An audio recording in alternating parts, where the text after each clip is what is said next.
बिस्मिल्लाहिर्रहमानिर्रहीम। अस्सलाम वालेकुम दोस्तों, कैसे हैं आप सब लोग। उम्मीद है खैरियत से होंगे। जी दोस्तों, आप लोग देख रहे हैं मेरे यूट्यूब चैनल जवाब दो विद नईम अहमद। दोस्तों बहुत माजरत, 3-4 दिन से व्लॉग नहीं कर पा रहा था और मैंने अपने पिछले व्लॉग में जो लास्ट व्लॉग किया था मैंने इसमें आप लोग को बताया था कि तबीयत बहुत ज़्यादा नासाज थी, जो कि अब अल्लाह का लाख लाख शुक्र है बिल्कुल ठीक है। तो आज से इंशाल्लाह डेली बेसिस पे फिर व्लॉग करेंगे और आप लोगों से मुखातिब होंगे, बातें करेंगे आपसे, आपको नई नई ताज़ा खबरें भी आप तक इंशाल्लाह रोज़ाना पहुंचाई जाएंगी। तो जी इन 4 दिनों में बहुत सारी खबरें जमा हो गई हैं और जाहिर है खबरें हर एक घंटे बाद एक नई खबर आती है, तो घंटे पहले वाली खबर जो होती है वो पुरानी हो जाती है। तो अब आज की जो सबसे लेटेस्ट खबर है, जो आज की बहुत बड़ी खबर है, वो खबर ये है कि इलेक्शन कमीशन ऑफ पाकिस्तान ने इलेक्शन की डेट अनाउंस कर दी है, डेट का ऐलान कर दिया है। क्या ऐलान किया है, कौन सी डेट दी है, उस पर बात करेंगे। इसके अलावा एमकेएम पाकिस्तान का अगला प्लान क्या है, उस पर बात करेंगे। आसिफ अली जरदारी ने बहुत बड़ा ऐलान किया है, उस पर भी बात करेंगे। और फिर बात करेंगे बानी एमकेएम जनाब अल्ताफ जन साहब के हवाले से, जो नवंबर के मामला थे कि नवंबर में बानी एमकेएम के ऊपर से पाबंदी हटी आएगी, इस तरह की कुछ इतलात जो आ रही थी, थोड़ा उस पर भी बात करेंगे। तो जी प्रोग्राम शुरू करने से पहले हमेशा की तरह मेरी आप लोगों से एक छोटी सी गुजारिश है, अगर आप लोगों ने मेरे चैनल को सब्सक्राइब नहीं किया तो चैनल को लाजमी सब्सक्राइब कर लें। आज जी सुप्रीम कोर्ट में समाअत होती है 90 दिन में इलेक्शन कराने का जो केस था उसके हवाले से।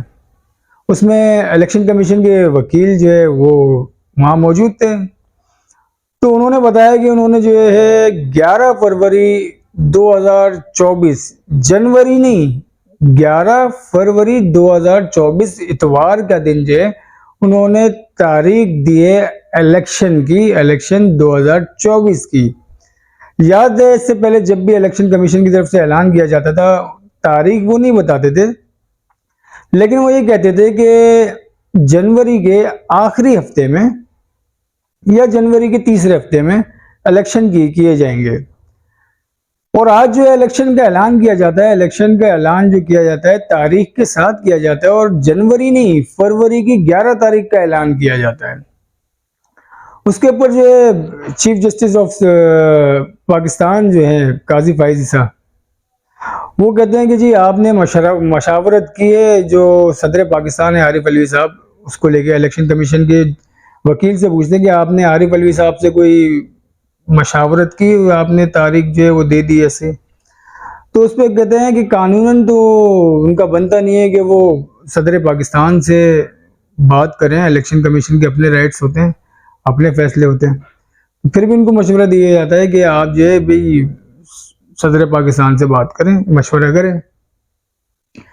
तो अब देखें, अब कहा जा रहा है कि सदर पाकिस्तान आरिफ अलवी साहब से भी इलेक्शन कमीशन की बहुत जल्द मुलाकात होगी और इस पर मामला तय होंगे।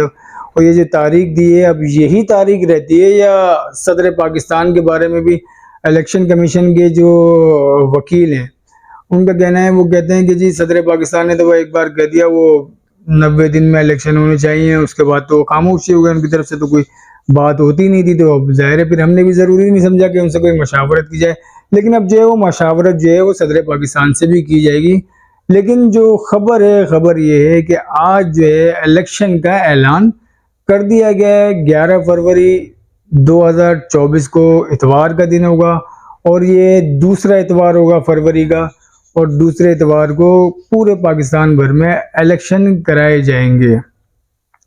अब तक तो यही है, आगे क्या होता है नहीं पता। अब बात कर लेते हैं जी एमकेएम पाकिस्तान। एमकेएम पाकिस्तान के हवाले से आप लोग को पता ही होगा कि एमकेएम पाकिस्तान जो है वो 29 टाउन्स में जलसा करने जा रही है, जिसमें से 3 टाउन जो है इन्होंने जलसे कर लिया, बाकी रह गए 26। अब 2 और टाउन्स की इतलात आ रही हैं कि एक कोरंगी टाउन में वो जलसा करने जा रहे हैं, जिसकी तारीख अब तक जो है इतलात के मुताबिक वो है, ये कंफर्म डेट नहीं है, 26 नवंबर को जलसा होगा एक इनका कोरंगी टाउन में। उसके अलावा फिर दूसरा जलसा जो है वो उन्हीं तारीखों में, या ये तारीखें अभी कंफर्म नहीं है, दिसंबर की 2 या पहली तारीख को जो है वो फिर जलसा होगा इनका गुलशन इकबाल टाउन में। इससे पहले कहीं और भी जलसा हो सकता है, लेकिन अब तक जो है प्लान कुछ भी नहीं है। एमकेएम पाकिस्तान जो है वो अपना हर जलसा जो है वो कामयाब जलसे करते जा रही है बकौल एमकेएम पाकिस्तान के। जो अभी आखिरी जलसा लियाकताबाद टाउन का हुआ, वो कहते हैं कि जी ये 3 जलसे हुए, उसमें सबसे बड़ा जलसा था। अब जो अगला जलसा होगा वो कहेंगे कि जो पहले के 3 जलसे हुए हैं, ये जलसा उन तीनों से बड़ा है, ये चौथा जलसा जो है। फिर जो 5वां होगा वो कहेंगे ओह भाई इसने तो सारे रिकॉर्ड तोड़ दिए। खैर, अब एमकेएम पाकिस्तान कहती है कि जी उनके सारे जलसे कामयाब हो रहे हैं, लेकिन सोशल मीडिया पे जिस तरह की फुटेज आती हैं वो तो कुछ और बताती हैं, कुछ और दिखाती हैं।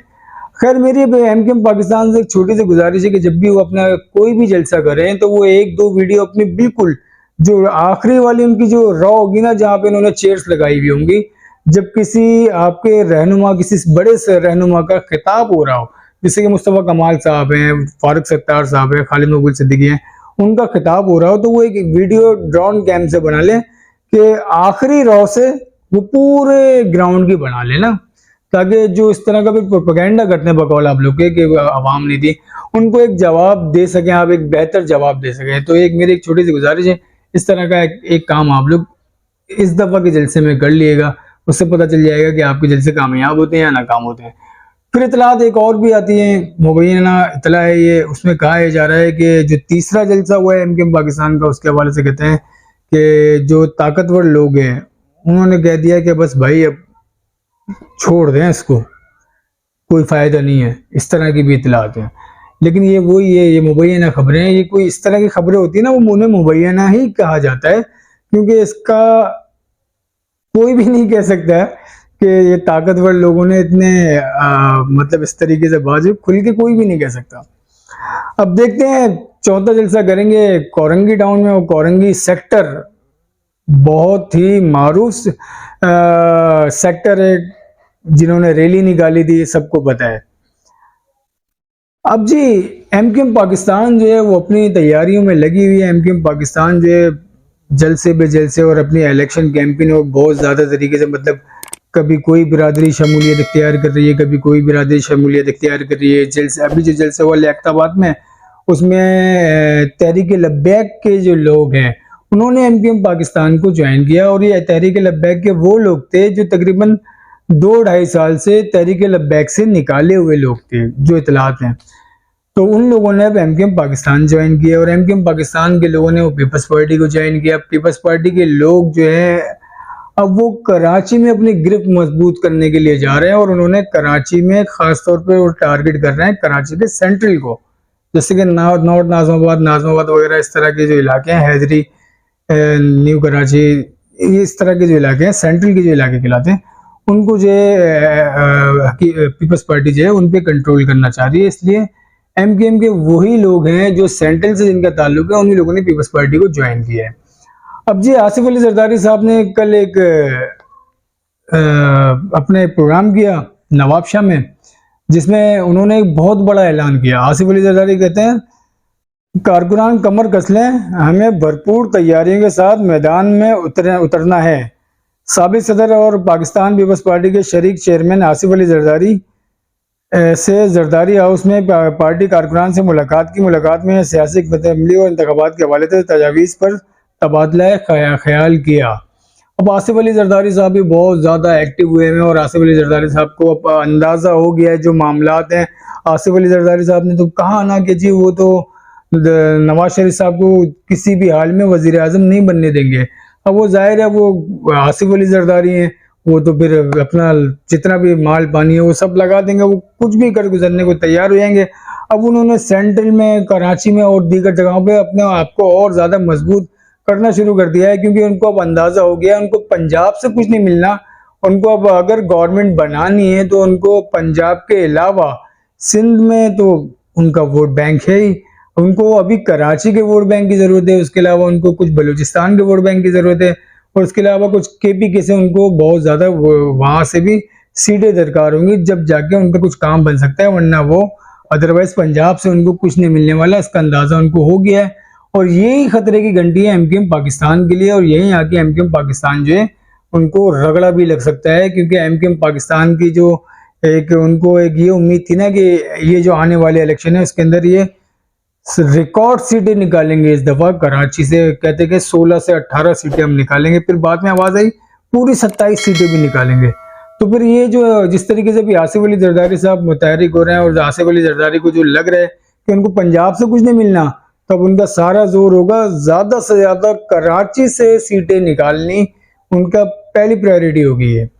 अब आगे देखते हैं आसिफ अली जरदारी साहब और क्या कुछ करते हैं। चलिए जी अब बात कर लेते हैं बानी एमकेएम जनाब अल्ताफ हुसैन साहब। आपको याद होगा एक ब्रिगेडियर हुआ करते थे, ब्रिगेडियर इम्तियाज, बहुत मशहूर है ना वो ब्रिगेडियर इम्तियाज, जिन्होंने अपने एक टीवी इंटरव्यू में कहा था कि वो एक ब्रीफ केस लेकर गए थे, अल्ताफ हुसैन साहब अब्बासी हॉस्पिटल में एडमिट थे और जाके इन्होंने वो ब्रीफ केस अल्ताफ हुसैन को दिया और अल्ताफ हुसैन ने वो ब्रीफ केस लेने से मना कर दिया। और मना क्यों किया? क्योंकि वो ब्रीफ केस उनको दिया था, जनरल हमीद गुल ने भेजा था, उसके अंदर 50 लाख रुपए थे। ये बात है 88 की, 50 लाख की कितनी वैल्यू उस टाइम पे होती थी आप लोग को पता होगा। तो वो कहते हैं कि सब आपको पता होगा कि वो ब्रीफ केस लेके गए, वो अल्ताफ हुसैन ने मना कर दिया, हमीद गुल ने भेजा था। ये ब्रिगेडियर इम्तियाज साहब का बयान है। उसके बाद फिर ब्रिगेडियर इम्तियाज ने फिर वो सब बातें भी की थी, जो जिनापुर का नक्शा था, वो क्या था, साजिश थी, वो सब उन्होंने सब कुछ बता दिया था। तो सारी स्टोरी कुछ इस तरीके से थी।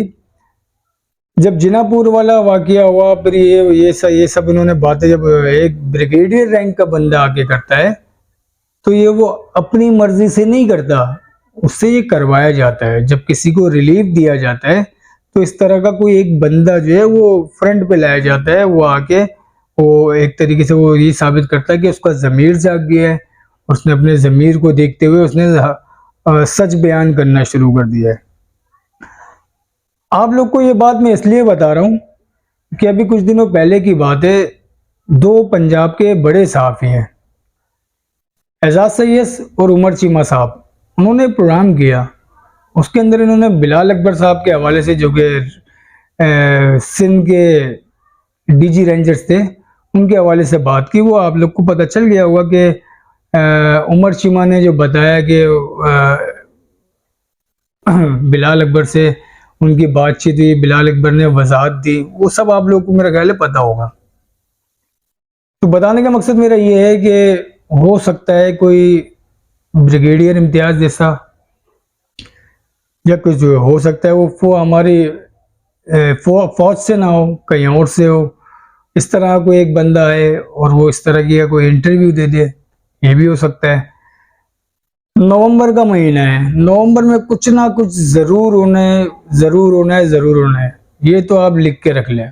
नवंबर के बाद दिसंबर भी, अब तो आपको जनवरी भी पूरा मिल गया है। तो ये बड़े अहम दिन है नवंबर के महीने। आज तो 2 तारीख है, पूरा महीना पड़ा है, उस पूरे महीने के अंदर कुछ ना कुछ बड़ा ज़रूर होगा। तकरीबन 2 दिन से 3 दिन से एमकेएम लंदन की तरफ से मुकम्मल सी खामोशी सी छाई हुई है। कोई बात, कोई जवाब, कोई सवाल वहां से नहीं किया जा रहा। ना बानी एमकेएम का कोई टिकटॉक वीडियो आ रही है और ना उनकी तरफ से कोई ट्विटर पे उनका कोई ट्वीट आ रहा है। बिल्कुल मुकम्मल खामोशी है। कुछ तो पक रहा है, कुछ तो सीन चल रहा है, कुछ तो मसला चल रहा है।